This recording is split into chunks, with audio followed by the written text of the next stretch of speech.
Today's webinar is presented in partnership with the National Immigration Law Center. Shelby Gonzales, Vice President for Immigration Policy here at the Center on Budget and Policy Priorities, is joined today by Gabrielle Lessard, Senior Policy Attorney at the National Immigration Law Center, and they will both provide an overview of immigration status-related eligibility requirements for Medicaid, the Children's Health Insurance Program, and for enrollment in marketplace plans. And with that, I'll turn it over to Gabrielle to get us started. Thanks, Kyle. Next slide, please. All right, we're going to first talk about eligibility for the Affordable Care Act marketplace coverage. And note that this presentation focuses on immigration status eligibility. Any other eligibility requirements that might apply for Medicaid or another program are the same for immigrants as they are for other people. Next slide. So the marketplace uses a lawfully present standard for eligibility, meaning that unlike other programs like Medicaid and CHIP that use a more restrictive eligibility standard, generally any lawfully present immigrant is eligible to enroll in marketplace coverage, and if they are income eligible, to receive financial assistance. There is one significant exception, which is that people who were granted deferred action under the 2012 Deferred Action for Childhood Arrivals Program, generally known as DACA, are not eligible for marketplace coverage. So people eligible for marketplace coverage include all of the qualified immigrants, which I'll talk about in more detail later, who are eligible for Medicaid or CHIP if they meet the other eligibility standards, as well as a number of other lawfully present statuses, including people who were granted temporary protected status, which is a status granted to people who are in the United States when something happens in their home country that makes it unsafe to return. People who are admitted to the US under a humanitarian discretionary practice called parole. A number of Afghan refugees will be coming in as humanitarian parolees within the coming months, well as were granted relief under the Convention Against Torture. Next slide. In addition to people granted statuses, applicants for certain statuses are also eligible for marketplace coverage. This includes people who have applied for lawful permanent resident status, which is also known as getting a green card, people who have applied for special immigrant juvenile status, which is for kids who have been abandoned or are abused to the point where they're deemed to have been abandoned, as well as people who are applying for other kinds of status, but are required to have employment authorization before they are eligible for marketplace coverage. And that includes people who are applying for temporary protected status, people who are applying for something called registry, which is a pathway to permanent residence for people who are long-term residents in the United States, and applicants for asylum. Applicants for asylum who have been granted employment authorization are eligible, as well as applicants for asylum who are under the age of 14 and can't get employment authorization because of their age, but have had an application for asylum pending for at least 180 days. Next slide. All right, now I'm going to talk about eligibility for Medicaid and CHIP. Next slide. All right, so Medicaid and CHIP eligibility uses a standard called qualified immigrant. This was created by Congress in 1996 as part of the larger welfare reform law. Qualified immigrants are all lawfully residing, but it is a subset of the larger group of lawfully present or lawfully residing immigrants. Next slide. So qualified immigrants include people who are lawful permanent residents. Again, those are people with green cards, as well as a number of people who have been admitted to the United States or got their status for humanitarian reasons, including refugees, asylees, certain people from Cuba and Haiti, people who have been paroled. Again, that's discretionary admission into the United States where their parole is expected to last at least a year. People who have Iraqi or Afghani special immigrant visas, that's for people who assisted our military during the wars in their countries. People granted withholding of deportation or removal, that is discretionary relief, and then certain battered spouses, children, and parents, as well as survivors of human trafficking, as well as their spouses, children, in some cases siblings or parents. And then for Medicaid only, people who come from certain countries that are compact of free association countries, which are Micronesia, Palau, and the Marshall Islands. People who are members of a federally recognized Indian tribe or are American Indians who were born in Canada are also considered to be qualified for Medicaid and CHIP. Next slide. Many of the people who are qualified immigrants are not immediately eligible for Medicaid or CHIP. They are subject to a 5-year waiting period, which we generally call the 5-year bar, before they become eligible for those benefits. The 5-year period starts when the person obtains their qualified immigration status and comes into the U.S. Many people who immigrate through their relatives actually come to get their permanent resident status before they come into the U.S. So there are a number of exceptions to the 5-year bar. So first of all, people who are physically present in the United States before August 22nd of 1996, which was the date that the law imposing the restrictions passed, are not subject to the 5-year bar if they have stayed in the U.S. continuously. People who have refugee or asylee status, as well as people granting withholding of deportation or removal, are not subject to the 5-year bar. People who are Cuban or Haitian entrants, again, those are certain people from those countries. People who have permanent resident status, who have credit for 40 quarters of earnings in the United States.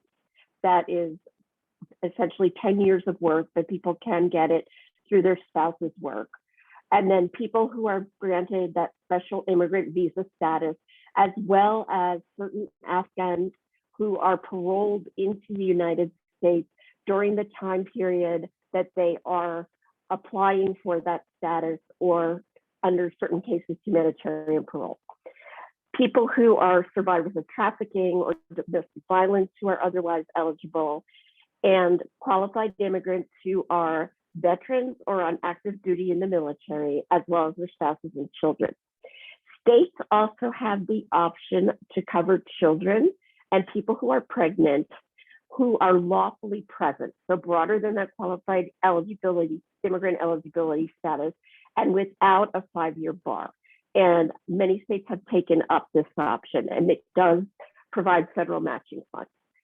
And then important to know that if somebody comes in under a status that is exempt from the 5-year bar, they retain that exemption. So if, for example, a refugee becomes a lawful permanent resident, they continue to be exempt from the 5-year bar, even though they might still be in there for 5 years. Next slide. Okay, and then as I said previously, states have the option to cover children or pregnant people who are lawfully residing. This does not have a 5-year bar restriction for anyone in that group. The lawfully residing category is a broader group, and about 2/3 of states have taken this up.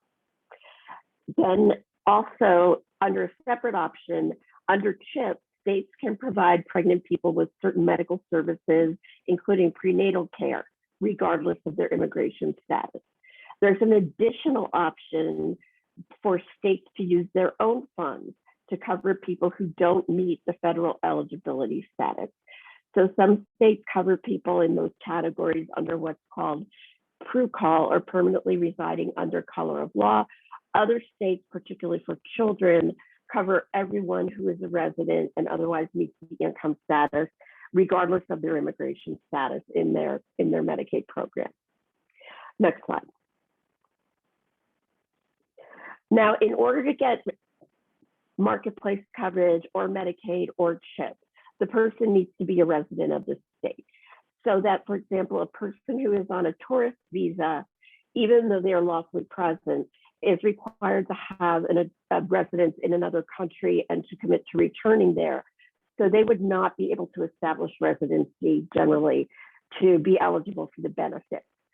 So to be a resident, a person has to intend to reside in the state, including without having a specific address. So if they haven't really rented an apartment or otherwise get established yet, that is not a barrier to residency, or have entered with a job commitment or in order to seek employment. The standards for verifying residency are pretty flexible. So states and marketplaces can accept a person's self-attestation. They can look at electronic sources to the extent that those are available.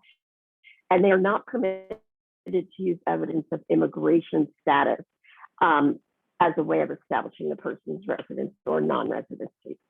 Next slide. All right, so here's an example. Ricky and Ava are a married couple and they have a daughter, Karina. Ricky is a lawful permanent resident. He obtained his LPR status 2 years ago. Ava has completed the naturalization process and she is the US citizen. And Karina was born here in the US and she is also a US citizen. They are all interested in applying for health coverage. Next slide.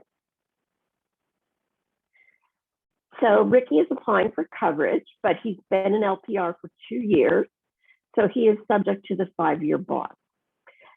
As an LPR, he is lawfully present. He is a qualified immigrant, but the 5-year bar prevents him from being eligible for Medicaid.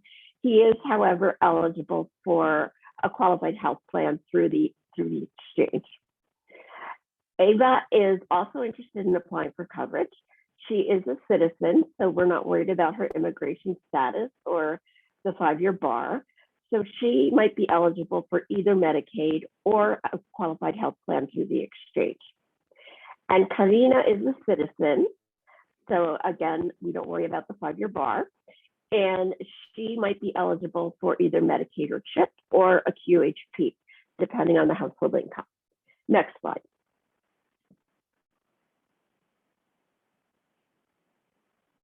Okay, so now let's talk about some other rules affecting immigrants and their family members. Next slide.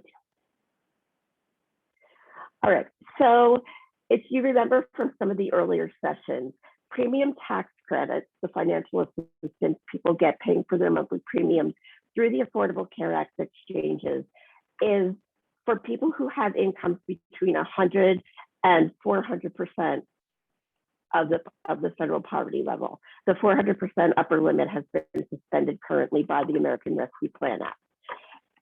So that income floor of 100% actually does not apply to people who have a lawfully present status, but are not eligible for Medicaid because of their immigration status.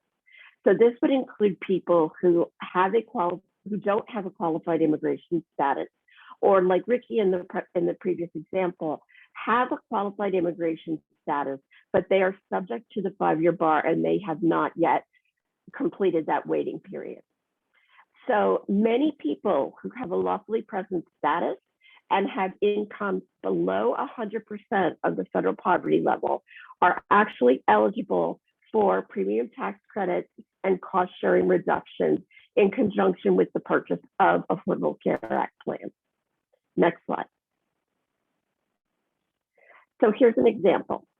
Gina and Adnan are married and they have a son named Sam. Gina has temporary protected status. Adnan came to the US 4 years ago as a refugee and he became a lawful permanent resident last year. Sam is a citizen and he's enrolled in CHIP. Gina and Adnan are both students and they're only working part-time. So their projected household income will be around 90% of the federal poverty level. Next slide. So Sam is applying for coverage. I'm sorry, not Sam. Adnan is applying for coverage. He's not a citizen. He's currently a lawful permanent resident, but he came as a refugee. Because he's an LPR, he's a qualified immigrant. Because he came as a refugee, he is not subject to the 5-year bar. Therefore, he may be eligible for Medicaid as well as for enrollment in a qualified health plan. Gina is interested in applying for coverage. She's not a citizen. She has temporary protected status. So she is lawfully present, but not a qualified immigrant. She might be eligible for enrollment in a qualified health plan through the healthcare exchange. Next slide. Whether they are able to get Medicaid depends on whether they live in a Medicaid expansion state. There are about 12 states that have not expanded Medicaid. So if we're in a Medicaid expansion state, the analysis is as follows. Adnan is an LPR, and he came to the US with refugee status. Therefore, he's not subject to the 5-year bar. Their household income is below the Medicaid eligibility threshold for the expansion state, and he's eligible for Medicaid. Gina has a lawfully present status, but she's not qualified. She's eligible for premium tax credits through the exchange because her immigration status makes her ineligible for Medicaid. Next slide. Now, in a non-expansion state, even though Adnan has LPR status and he is exempt from the 5-year bar because he came as a refugee, he's not eligible because his state has not expanded Medicaid. This means that he's in the coverage gap. He is also not eligible for premium tax credit because his income is below 100% of the federal poverty level, and his immigration status would not prevent him from being eligible for Medicaid if he were in a state that had expanded. Next slide. There are also some special rules for seniors. Many seniors in the United States are not eligible for Affordable Care Act plans because they are receiving Medicare, which provides them with another source of medically essential coverage, minimum essential coverage. In order to receive premium-free Medicare Part A, people have to meet certain work history requirements, which are demonstrated by having quarters of earnings during which they pay Social Security and Medicare payroll taxes. So people who are working full-time generally get four quarters of earnings in a year. 40 quarters of earnings are required to be eligible. People get quarters of earnings based on their own work history, or in some cases, the work history of their spouse. So seniors who are not eligible for that premium-free Medicare Part A because they haven't met the requirements for the quarters of earnings might be eligible to enroll in marketplace plans and receive premium tax credits and cost sharing reductions. And one quick note is that people who are planning to enroll in Medicare should pay close attention to the deadlines because there are penalties for not enrolling by the deadline, and those penalties are significant and permanent. Next slide. All right, here's another example. This example has to do with people who are dependent on also taxes and what happens when they apply for premium tax credit. So Lynn is 74, and he was with his daughter May and his grandson Michael. Lynn is a lawful permanent resident. He's had that status for 4 years. He has never worked in the US. He receives a small pension for work completed abroad, and he is not enrolled in Medicare Part A. May provides more than half of Lynn's support, and she is able to claim Lynn and Michael as tax dependent.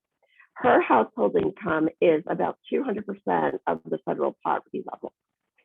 So Lynn is eligible to enroll in a marketplace plan with subsidies, even though he is over 65 because he's not eligible for Medicare Part A based on his work history. And also he is a lawful permanent resident subject to the 5-year bar and therefore not eligible for Medicaid because of his immigration status. Next slide. Now, it's important that if a person can be claimed on somebody else's taxes as a dependent, they have to indicate that on their application when they're applying for premium tax credit. So Lynn, because he is May's dependent, he lives with her, he's also her relative, she pays more than half his support. His gross income is minimum. He is her tax dependent, so he can't apply for premium tax credit on his own as a one-person household. He might be eligible for premium tax credit, but he has to include May and her income on his application. If he receives premium tax credit, May will reconcile his tax credit on her tax return. And even if she were below the tax filing threshold, she would need to file to do that. Next slide. All right, and then there's one other special rule, which is that people who are married have to file jointly with their spouses in order to receive premium tax credit. This creates certain complications for people who are required to file taxes on Form 1040-NR, which is for non-residents. Some people who have non-immigrant visas, which includes many students, are required to file taxes on 1040-NR because they can't meet a tax technicality called the substantial presence test during their first 5 years in the United States. The Form 1040-NR doesn't allow most married people to file jointly. So they can't meet the joint filing requirement to claim the premium tax credit. Next slide. All right, and then there are some options for people who are not eligible for either Medicaid or marketplace assistance due to their immigration status. Next slide. So there is a benefit called emergency Medicaid, which pays for limited services related to an emergency medical condition. And that is for people who meet all of their state's Medicaid eligibility requirements except for immigration status. So people who are eligible for emergency Medicaid include people who have a qualified immigration status, but are still in that 5-year bar or 5-year wait period.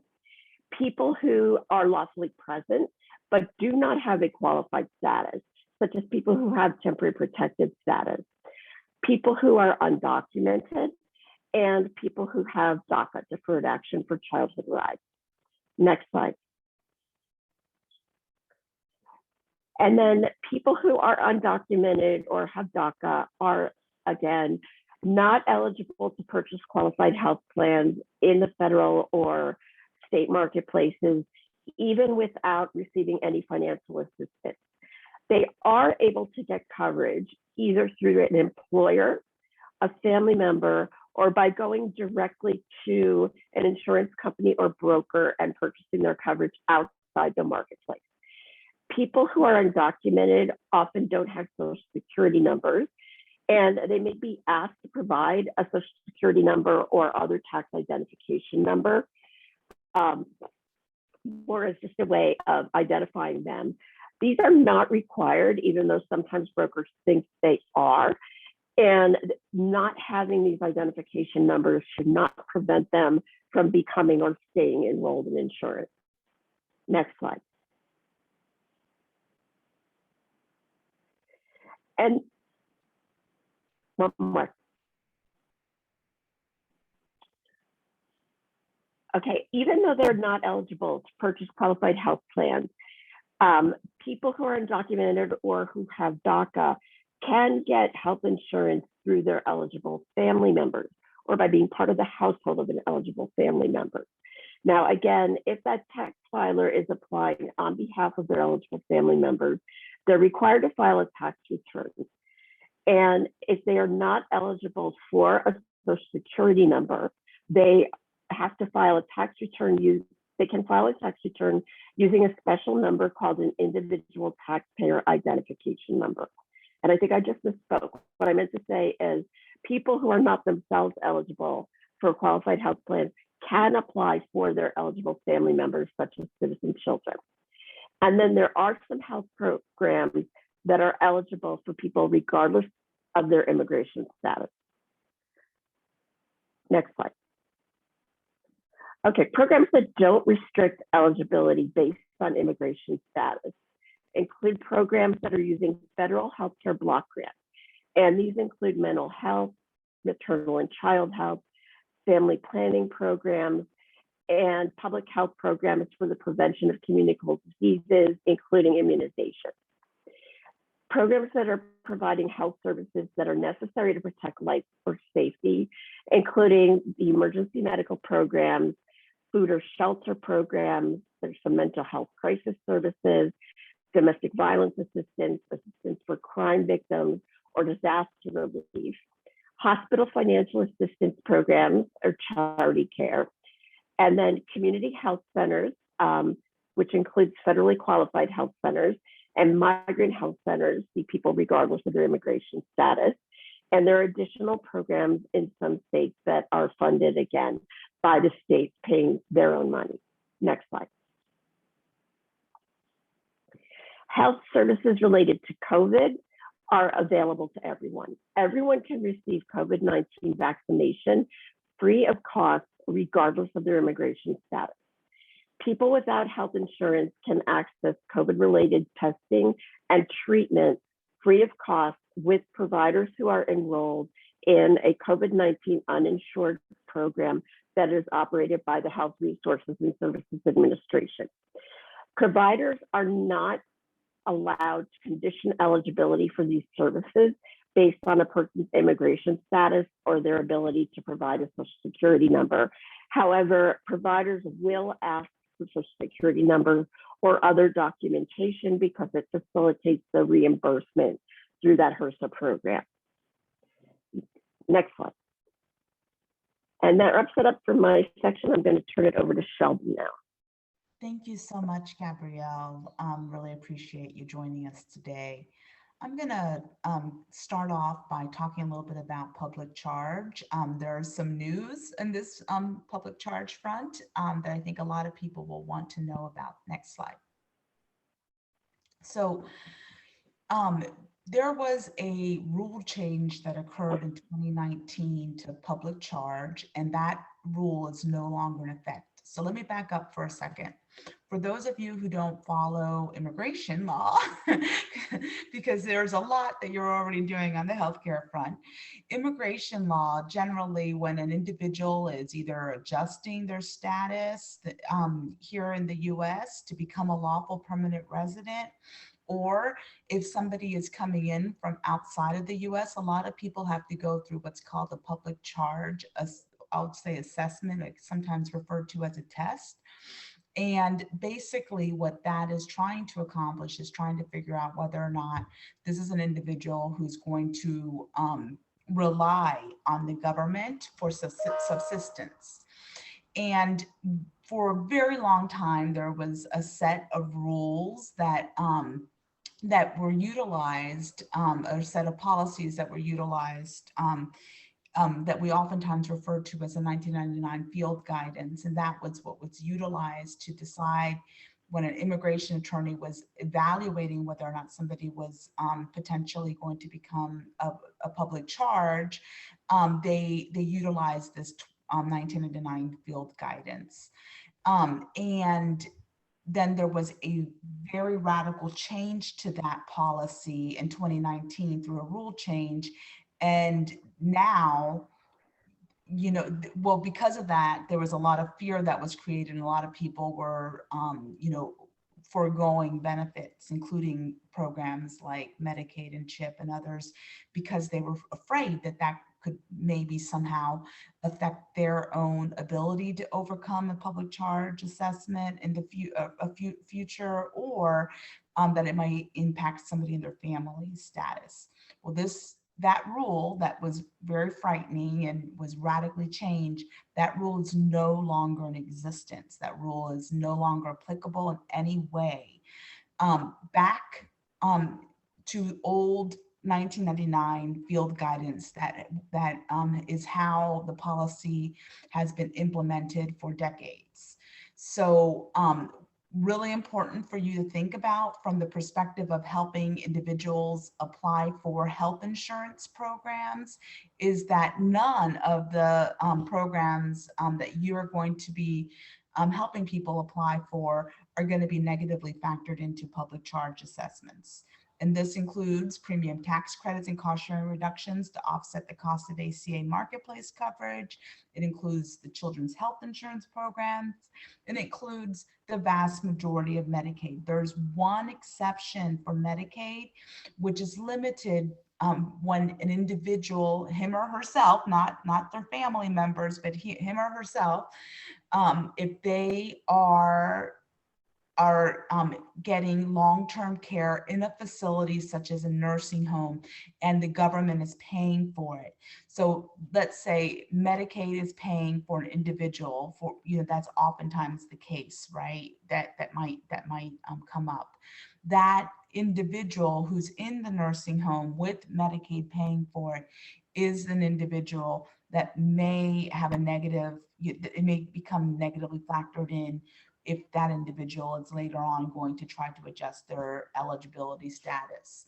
So it's very limited, as you can imagine, because there are not a lot of individuals that are in this situation that are going through the adjustment status. I'm not saying it's zero, but it's not a lot of the people that you will be running into. And individuals in this circumstance have obviously a lot of other challenges that present for them as well. Next slide. So under the 1999 field guidance, when an immigration official is trying to determine whether an individual is likely to become primarily dependent on the government for subsistence, they are going to be factoring in whether or not this individual has ever received cash benefits for income maintenance. So this is not cash benefits, for example, for like a one-time thing or like a short-term kind of, duration, maybe because of an emergency. It's not that kind of cash. It's really cash assistance for income maintenance, okay, by the government. So even if they got cash assistance for income maintenance by maybe their church, maybe they were really struggling for several months and their church was giving them some cash assistance, that's not it either, okay? And then we talked a little bit about the other one. It's long-term institutional care paid for by the government's expense. So when an immigration official is trying to make this assessment, they're both gonna they're gonna think about cash assistance and long-term institutional care in kind of two ways. They're gonna be thinking about it. They're gonna be thinking about, has this individual ever utilized these?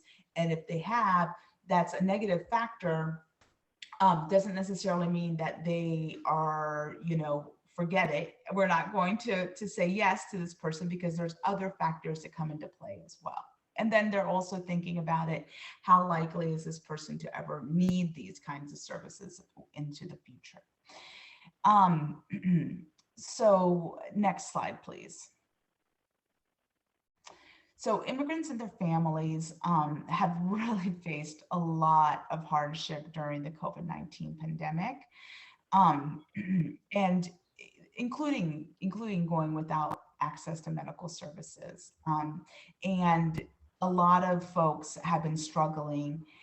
So we really think, especially with these rule changes, it's really, really important to just get the word out and let people know that, really raising awareness that health insurance affordability programs, which is the terminology that we generally utilize when we're referring to, most of Medicaid, CHIP and ACA marketplace coverage, that these are not going to be negatively factored into public charge. It's really important for folks to be hearing these messages over and over again. So, things that you could do, you could help share some resources, and we have some links to great resources from the Protecting Immigrant Families campaign, from NILC, and others throughout this presentation, both here on this slide as well as I think in our resources as well. It's also important to talk about the value of comprehensive health insurance. So if somebody is nervous, even after you tell them that there's no public charge concern, also talking to them and telling them, what are the positive factors about getting access to comprehensive health care is important.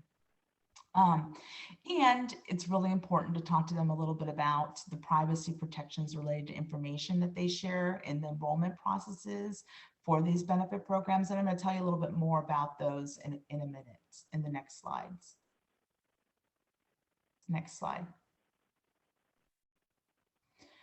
So some people really are afraid that if they are applying for health insurance, even if they're not applying for themselves, sometimes they're worried that if they're, let's say, for example, they're applying for their child, they're worried that because the application is going to ask a lot of information about them, including their name, address, phone number, you name it, right? There's going to be a lot of questions asked, their income, their employer, all of that information.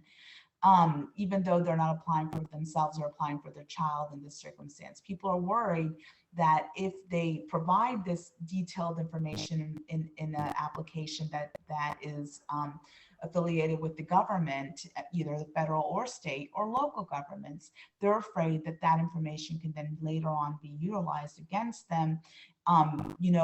They could be targeted for immigration enforcement if there's an individual in their family that may be concerned about their immigration status. It's really important to remember that there are privacy rules that protect families that are applying for health insurance and other members in their family unit. There are specific laws that really protect and really limit the use of information, not only the information that's collected. So there's even really a lot of restrictions in terms of what is being asked of people in applications. So for example, that individual, like I gave you the example of a parent applying for their child on an application. Well, we have no reason to ask that parent about his or her immigration status if that parent is not seeking out benefits for him or herself. So that parent doesn't have to disclose it, and they shouldn't be even asked for it. And then all information that is collected in the application process is also protected. We provided some citations there. There's protections in terms of, what basically anybody who's touching the application. So that includes like you all, right? Like if you're helping somebody apply for health insurance, you are not allowed to be disclosing anyone's information. So you already know that, I'm sure, because you've been through all these other trainings. But this is one piece of information that people are very sensitive about, right? State workers, marketplace employees, brokers, agents, many other people who come into contact with families, everyone involved in these official capacities they're restricted from disclosing any information about individuals. So that's important. So if somebody is afraid of disclosing information, you can reassure them that their information is kept private and secure.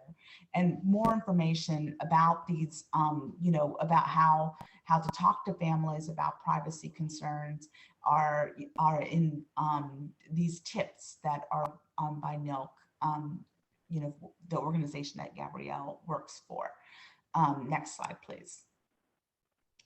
So I'm going to go through a couple of trickier situations. We oftentimes there are some bumps in the road in the application process that, these are bumps in the road in some cases that people who are citizens also go through. And in some cases, there's special bumps in the road for immigrants or families that include immigrants. So I'm going to go through a few of the issues. You may have seen more detail about this in one of our other webinars, like our data matching webinar, which if you haven't seen that webinar, I strongly recommend that you go there because we do provide some additional detailed information, but we're also going to provide you some resources that you can refer to throughout this presentation. So I'm going to go pretty quickly through some trickier aspects of the application process, and I'll be referring to mostly what healthcare.gov does, but in general, a lot of this is going to be very similar to what happens in other applications as well. Next slide.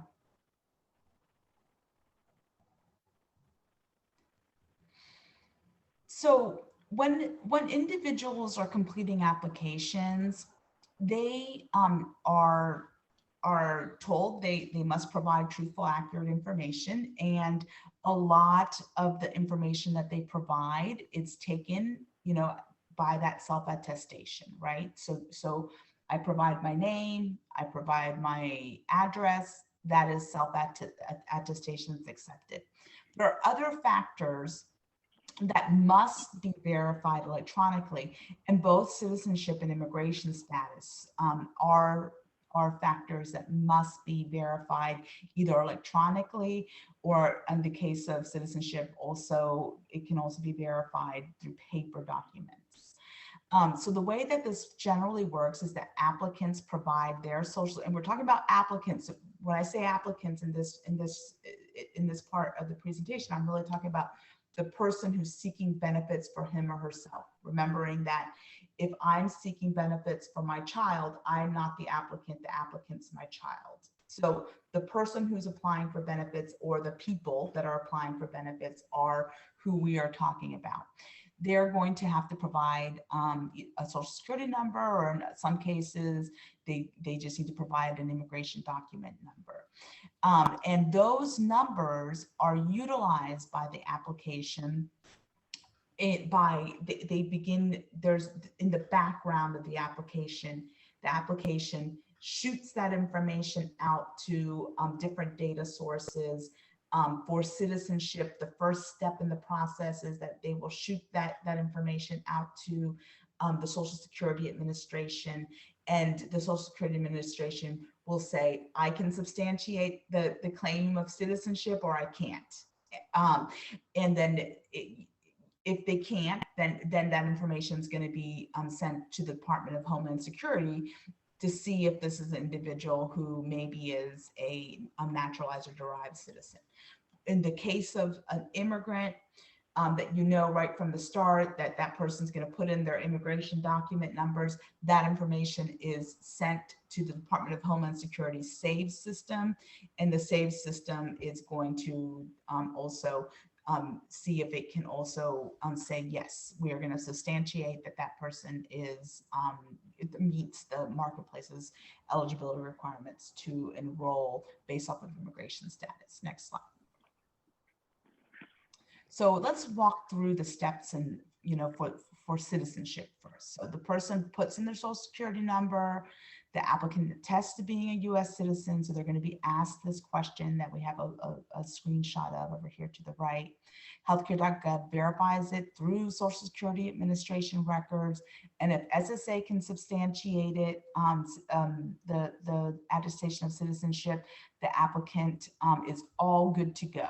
If the Social Security Administration is not able to substantiate the claim of citizenship, the applicant is then asked if he or she is a naturalized or derived citizen. And if the person says yes, then they're also asked to provide additional information. Now, the person may not have that information with them. And that might be the case. Obviously, it's always good that if the person has it, to try and put that information in, right? Because then healthcare.gov will try and verify their citizenship status through a match with the SAVE system. I want to just stop and pause for 1 second and say that if this doesn't work out, it does not mean that the person is not a citizen. It just means that for a variety of reasons, there's just not the ability to do this electronically. And that can happen for a lot of different reasons. So next slide, please. So when that happens, what ends up happening is that there's what we call a data matching issue. And the person who has said that they're a US citizen is going to have to provide evidence of their citizenship status. So that's, it could be any of these documents here, like a passport or certificate of citizenship. All of these, examples prove both citizenship and identity, and can prove this all on itself, by itself, without any other information. But if the person doesn't have one of these, and that's sometimes the case, then on the next slide, Kyle, So if the person doesn't have one of those, then the person is going to have to submit more documents. So it's not going to be enough to submit one document. They will have to submit one document from the left side of this table that is seeking to verify citizenship, and another document from the right side of this table that is seeking to verify identity. So these two pieces of documentation put together is what will satisfy the citizenship verification requirement. Next slide.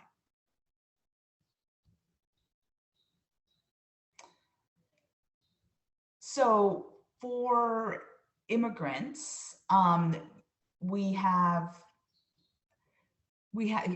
here a lot of the different documents that can be used to prove immigration status, and the numbers that from these documents that healthcare.gov will ask an individual to provide.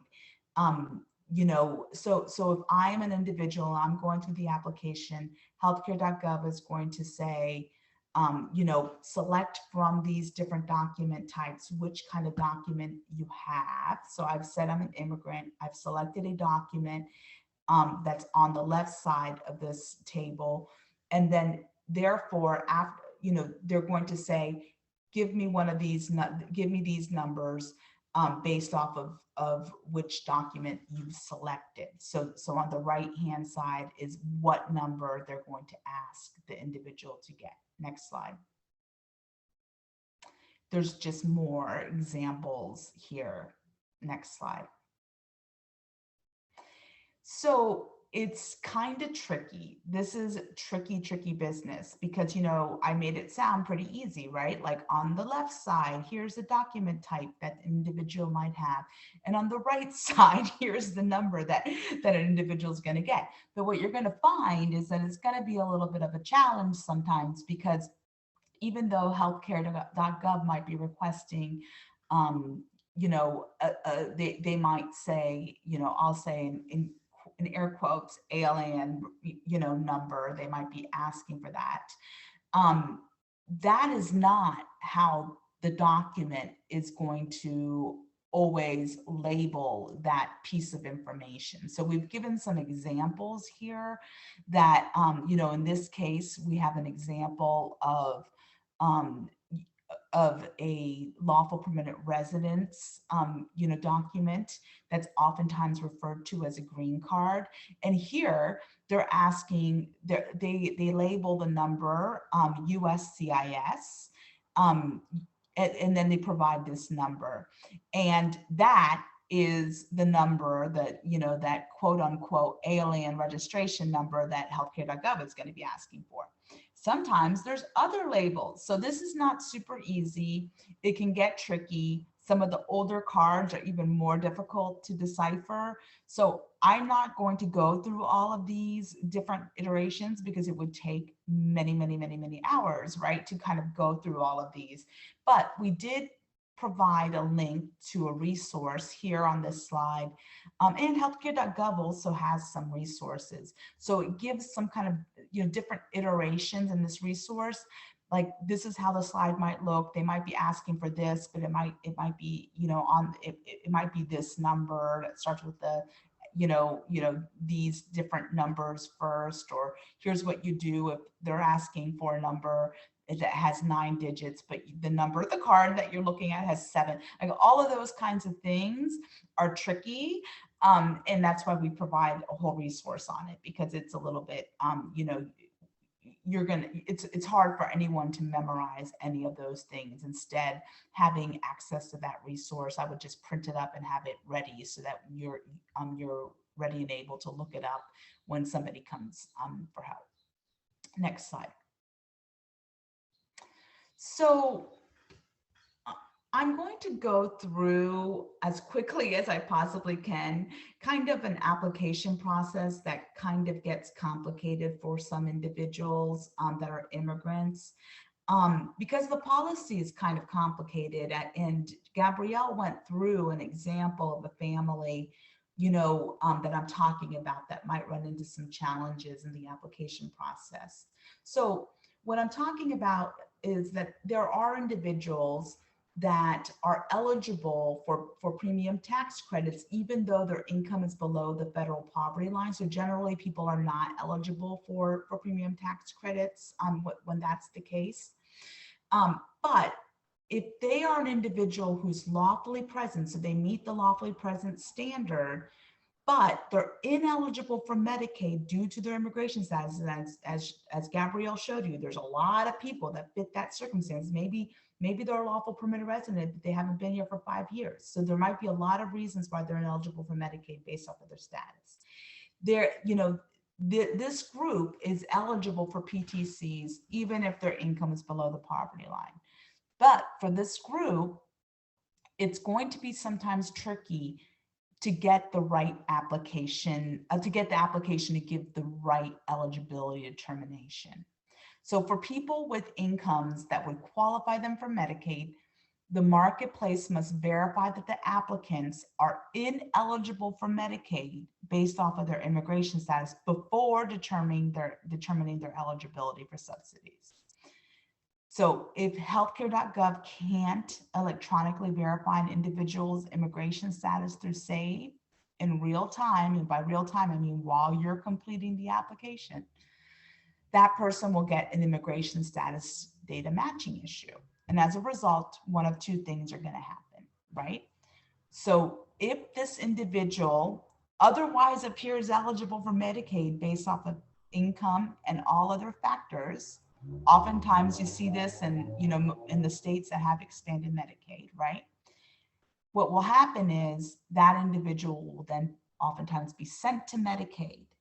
So they're, like a data transfer, because the healthcare.gov is basically assuming that this person is fully eligible for all the different benefit programs based off of immigration status.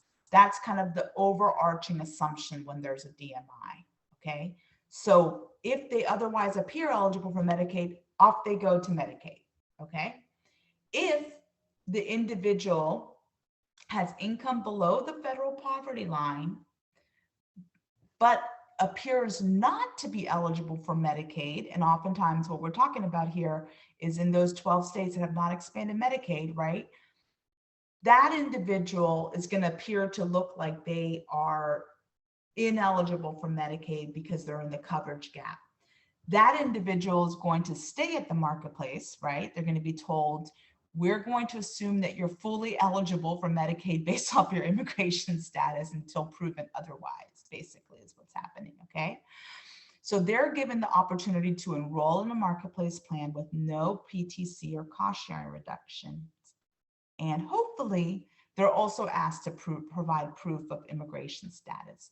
And it might be confusing to an individual that gets that request, right? Because they're like, but it's super unaffordable to get marketplace coverage, right? Because they've been told you're ineligible for marketplace, for PTCs or cost sharing reductions. This is going to be expensive for you to apply, to get to enroll in the plan.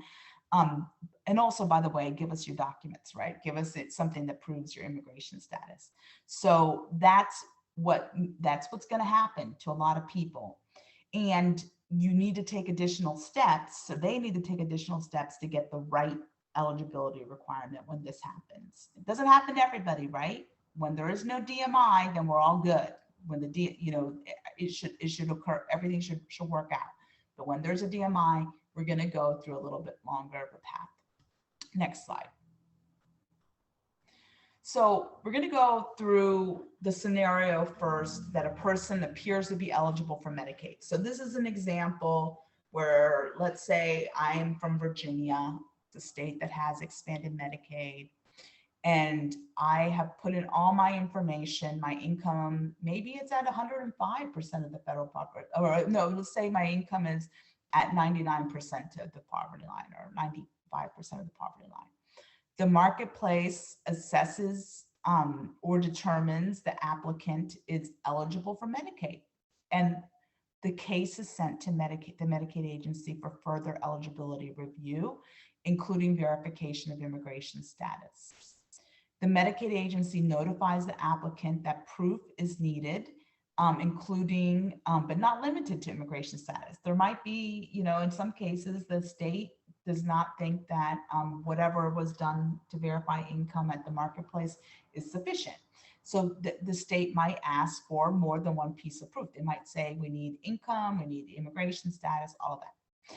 If the applicant sends in proof and is determined ineligible for Medicaid based off of immigration status, the Medicaid agency sends the applicant a denial notice. And the case is referred back to the marketplace in general. The marketplace then notifies the applicant to come back to the marketplace and gives them some instructions on how to get the correct eligibility determination. And we're going to have a screenshot in a bit that shows what that might look like. Okay.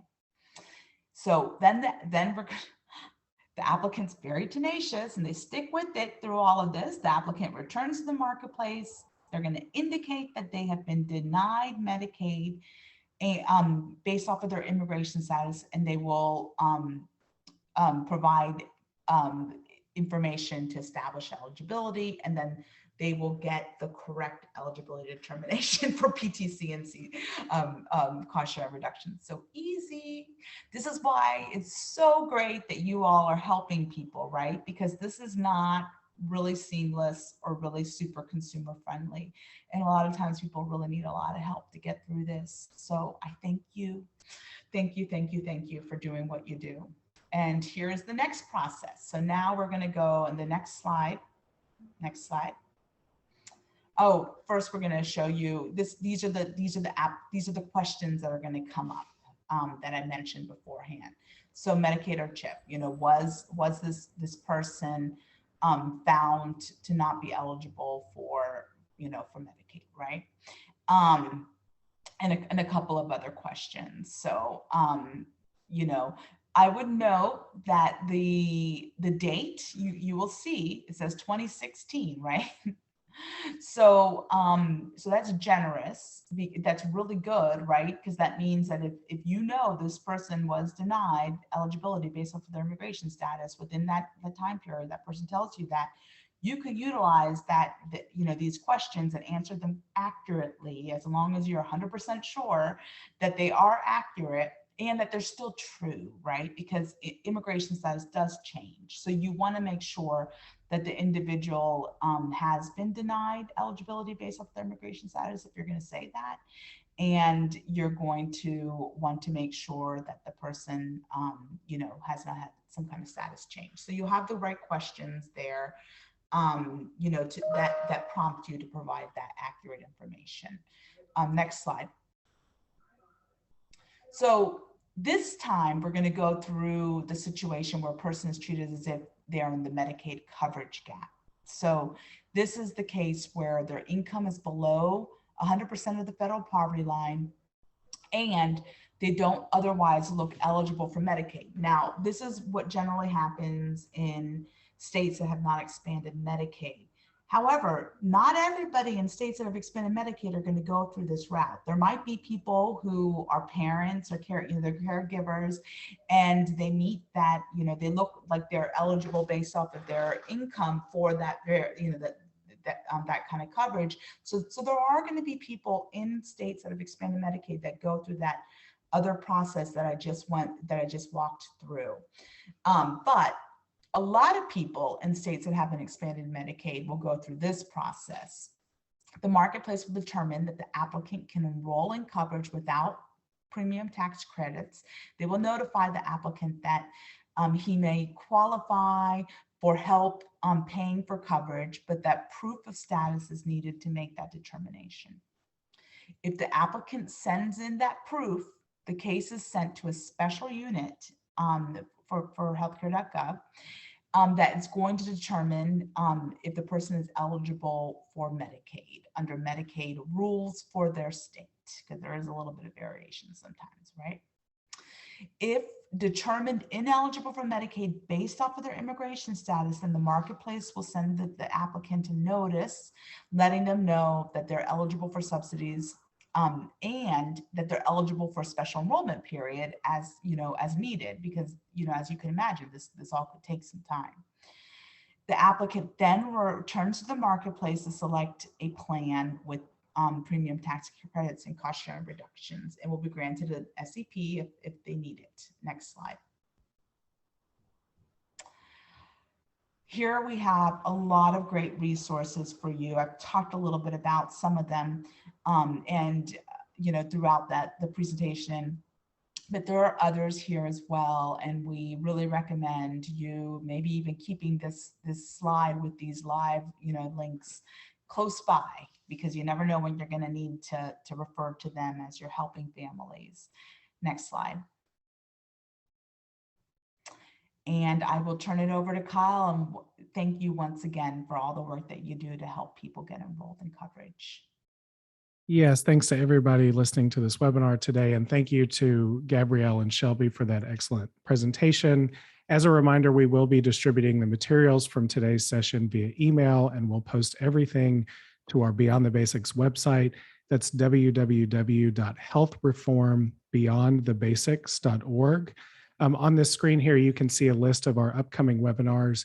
If you are viewing this webinar recording after these webinars have aired, you can also find slides and recordings for these webinars on our Health Reform Beyond the Basics website. If you have any questions or need any assistance, please email us at our Beyond the Basics contact email. That's beyondthebasics@cbpp.org. And with that, we'll bring today's webinar to a close. Thank you all again for joining us today.